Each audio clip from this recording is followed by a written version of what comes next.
The room was quiet in a way that felt unfamiliar to a man whose life had been built on volume. No amplifiers humming. No crowd chanting. No drums waiting to be struck. Just a soft light, drawn curtains, and the steady presence of people who knew exactly what this moment meant. Rob Hirst had spent decades driving one of the most relentless bands in modern rock, a drummer whose rhythm powered protest anthems and stadium-sized defiance. But in his final hours, there was no stage beneath him, no spotlight overhead. There was only time, moving slowly, deliberately, toward an ending everyone could feel but no one could stop. Outside that room, the world still associated his name with urgency and force. With songs that demanded action. With a band that never whispered when it could shout. And yet, here, everything had narrowed to something fragile and deeply human: breath, memory, and the quiet acceptance of what comes next. What happens when the beating heart of a band that defined resistance begins to fail? How does a man who spent his life confronting power face a death that offers no argument, no negotiation, no encore? And what did Rob Hirst choose to do, and to leave behind, in the final stretch of time when he knew the end was approaching? Because this story is not just about how he died. It is about how his last days reframed an entire life. About how illness stripped away the noise and revealed the cost of carrying purpose for so long. And about why his final hours still echo, even after the drums have gone silent. If you rewind the clock just slightly, before the silence, before the room, before the final messages, a very different picture comes into focus: Rob Hirst. The news did not arrive with spectacle. It arrived quietly, carried by a short statement that felt almost inadequate for the weight it carried. Rob Hirst had died. 70 years old. After years of illness. Surrounded by family. Within minutes, that calm language collided with a world that understood exactly what had been lost. Across Australia and far beyond it, the reaction unfolded in waves. First disbelief. Then a heavy pause. Then a flood of remembrance that revealed just how deeply his presence had been woven into the cultural fabric. Newsrooms scrambled not just to report a death, but to explain why this one mattered so much. Social feeds filled with fragments of songs, live clips, grainy footage from earlier decades, proof that his work had outlived the moment it was created for. For many, Rob Hirst was not a frontman. He did not deliver speeches between songs. He did not dominate interviews. And yet the shock of his death felt personal, almost intimate. Because people understood something instinctively: without his rhythm, Midnight Oil would never have sounded the same, never have moved the way it did, never have felt as urgent or uncompromising. The contrast was stark. A man whose music had powered protest, anger, and defiance had exited the world quietly, without drama, without spectacle, without the kind of public unraveling that so often accompanies the deaths of rock icons. There was no scandal breaking alongside the announcement. No police statements. No unanswered emergency calls. Just a sense that something essential had stopped. And that simplicity raised its own questions. How does someone so publicly associated with confrontation and resistance end his life in such stillness? What does it mean when the final chapter contains no explosion, only reflection? And why did so many people, reading the same brief announcement, feel compelled to look backward rather than forward? Because this was never just the death of a musician. It was the loss of a moral engine, a figure who helped give shape to a generation's anger, hope, and sense of responsibility. His absence forced a reckoning not only with his music, but with the era that produced it, and the values it tried to defend. As tributes poured in from fellow musicians, activists, and longtime listeners, a pattern began to emerge. People were not only grieving the man. They were grieving the reminder that time, illness, and the body eventually claim even those who once seemed unstoppable. And beneath the collective response lay a quieter truth: Rob Hirst's death did not feel sudden. It felt inevitable. Which made the question sharper, not softer. If the end had been approaching for years, what had those years looked like from the inside? What compromises had been made? What decisions had been taken, knowing time was no longer abundant?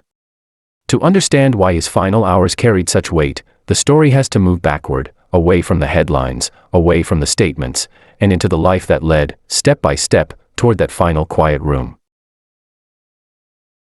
Long before the quiet room and the drawn curtains, there was movement. Heat. Noise. The kind of restlessness that belongs to young people who feel out of place in the world they've inherited. Rob Hirst grew up in Australia at a time when the country was redefining itself, politically, culturally, morally. It was a landscape shaped by distance and contradiction. Vast spaces paired with tightly held traditions. A national identity still wrestling with its colonial past and its responsibility to indigenous communities. From early on, there was a sense that comfort and silence were not neutral states. They were choices. Music entered his life not as an escape, but as a framework. A way to give order to frustration. A way to turn unease into motion. Where others were drawn to melody or image, Hirst gravitated toward rhythm, the invisible force that decides whether something moves forward or falls apart. Drumming suited him because it was physical. Demanding. Unforgiving. It required presence, stamina, and discipline. When Midnight Oil began to take shape, it was never meant to be safe. The band formed around a shared refusal to smooth out the rough edges. They did not want irony or distance. They wanted confrontation. The kind that left both performer and audience slightly unsettled. As the band's sound evolved, Hirst's role became clearer. He was not just keeping time. He was driving intent. His playing was urgent, almost insistent, pushing songs forward as if delay itself were dangerous. This was music built to feel like a deadline. Success arrived, but it came with conditions. As Midnight Oil grew from a local force into an international presence, the expectations multiplied. Tours lengthened. Performances intensified. Messages sharpened. The band became known not only for what they played, but for what they stood for. Environmental justice. Indigenous rights. Political accountability. These were not abstract themes. They were commitments that demanded consistency, energy, and emotional labor. For Hirst, the physical toll was invisible to the audience. Night after night, his body absorbed the impact. Shoulders, wrists, spine, all taking the strain of a performance style that left little room for rest. At the same time, the psychological pressure built quietly. When a band becomes a symbol, its members are no longer just musicians. They become custodians of belief. From the outside, it looked like momentum. From the inside, it was endurance. There were moments of triumph that seemed to justify everything. Stadium crowds. Global recognition. Songs that crossed borders and generations. But there were also long stretches of exhaustion, flights, hotels, rehearsals, interviews, where the distance between public image and private experience widened. And like many artists whose work is fueled by urgency, rest was often postponed. The idea of slowing down felt almost like betrayal. To the audience. To the cause. To the version of himself that believed resistance required constant motion. These patterns did not signal tragedy at the time. They were simply the cost of commitment. The kind of cost that accrues slowly, quietly, and without headlines. Years later, when illness entered the picture, those earlier decades would take on a different meaning. Not as warnings ignored, but as chapters that explained why stopping, truly stopping, would be so difficult. Because Rob Hirst had spent his life in motion. And when the body finally demanded stillness, it would not arrive gently. There was no single moment when things broke. No scandal that forced a reckoning. No public collapse that demanded explanation. What happened to Rob Hirst unfolded in the way many real tragedies do, gradually, quietly, and largely out of view. For years, the physical demands of drumming had been treated as manageable. Pain was normalized. Fatigue was compartmentalized. The culture around live performance rewarded endurance, not caution. And for someone whose identity had been built around forward motion, slowing down felt unnatural, almost dangerous. Then came the diagnosis. Pancreatic cancer does not announce itself loudly at first. It creeps in through vague symptoms, discomforts that can be explained away, signs that feel inconvenient rather than alarming. By the time clarity arrives, options have already narrowed. When Hirst learned the truth, it reframed everything that had come before, the exhaustion, the strain, the sense that the body had been carrying more than it should. Reports would later confirm that the disease was already advanced. Treatment began. Schedules changed. Commitments were adjusted or quietly cancelled. To the public, these shifts appeared subtle. A postponed appearance here. A silence there. Nothing that suggested a man standing at the edge of something final. Inside, the terrain was different. Cancer introduced a new kind of discipline, one that could not be negotiated with rhythm or willpower. Energy became unpredictable. Days that began with clarity could end in collapse. The body that once responded instantly to intention now resisted it. Control, something music had always offered him, began to slip away. There was also the psychological weight of knowledge. Knowing that time had changed shape. That plans were no longer open-ended. That each decision carried a new gravity. For someone who had spent a lifetime thinking in terms of momentum and future action, this was a brutal inversion. And yet, there was no retreat into bitterness. No public unraveling. Those close to him would later describe a different response, one marked by focus rather than despair. If the body could no longer sustain the old pace, then the remaining energy had to be used deliberately. This was the period when Rob Hirst began making choices that only make sense when viewed through the lens of finality. He did not chase attention. He did not dramatize his condition. Instead, he concentrated on what could still be completed, what could still be shaped, what could still be given meaning. Music returned in a quieter form. Not as protest anthems meant to shake stadiums, but as reflection. Collaboration took on a more intimate tone. Relationships that had been stretched by years of touring were re-examined.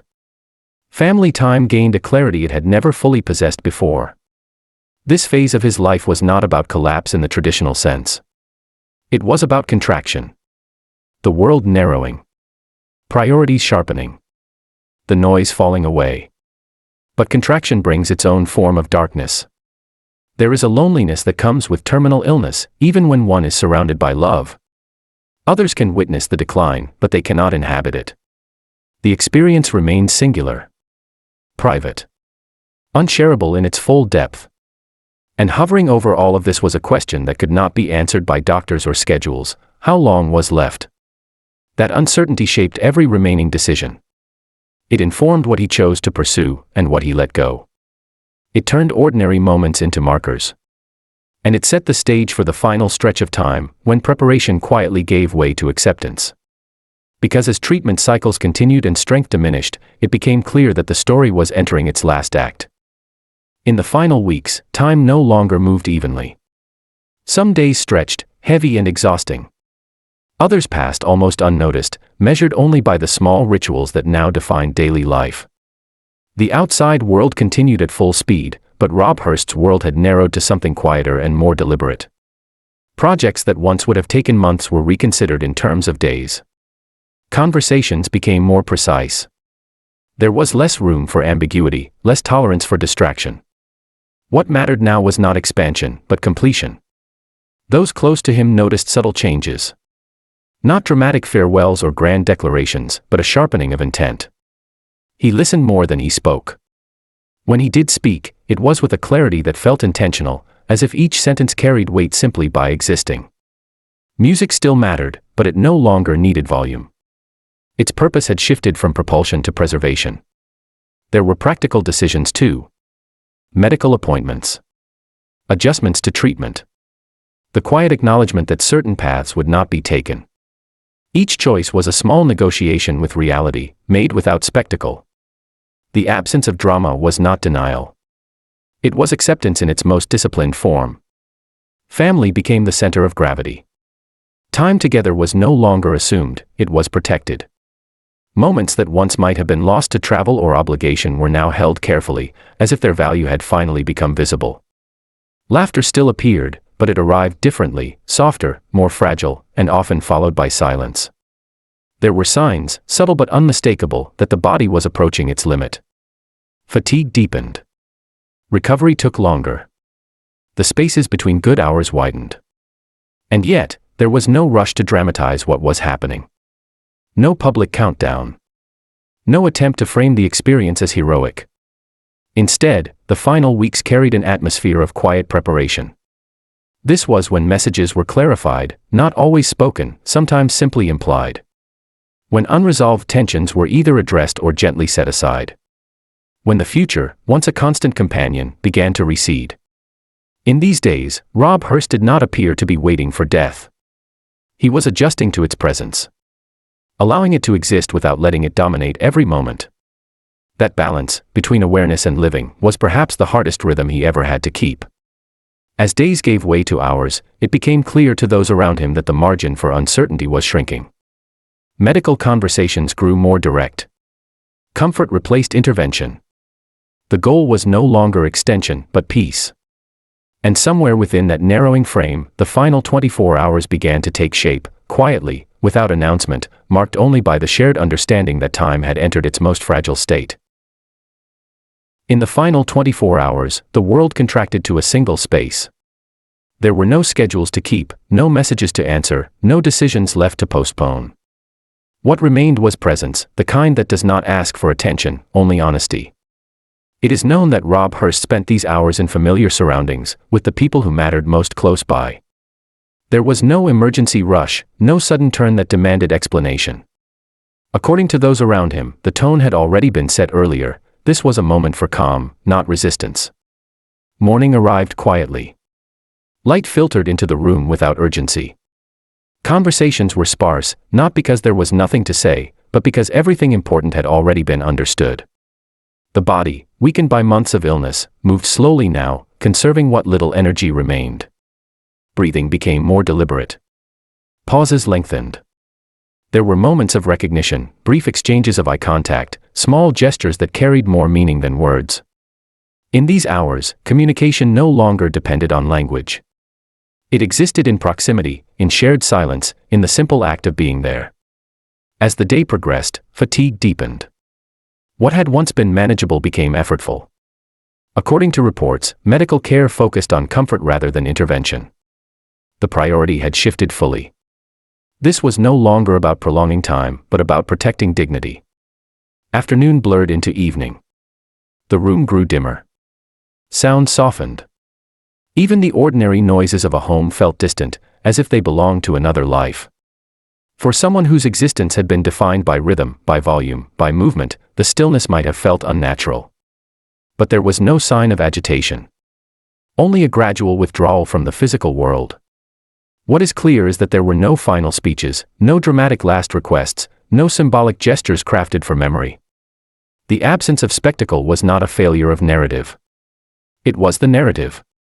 A life that had burned intensely chose to end quietly. As night approached, breathing slowed further. Each inhale seemed to require intention. Each exhale released something, tension, struggle, perhaps even fear. Those present understood what was happening, not through words, but through the unmistakable rhythm of a body nearing its limit. And then, without announcement, without disruption, it happened. Rob Hirst died peacefully, surrounded by family. There was no single second that announced itself as the moment. No sound to mark the transition. Just the realization, shared almost simultaneously, that the rhythm had stopped. The body that had carried decades of urgency, conviction, and force had finally gone still. In the hours that followed, the room did not immediately change. No one rushed to fill the silence. Grief did not arrive as noise, but as weight. The kind that settles slowly, pressing inward. Outside, the world remained unaware.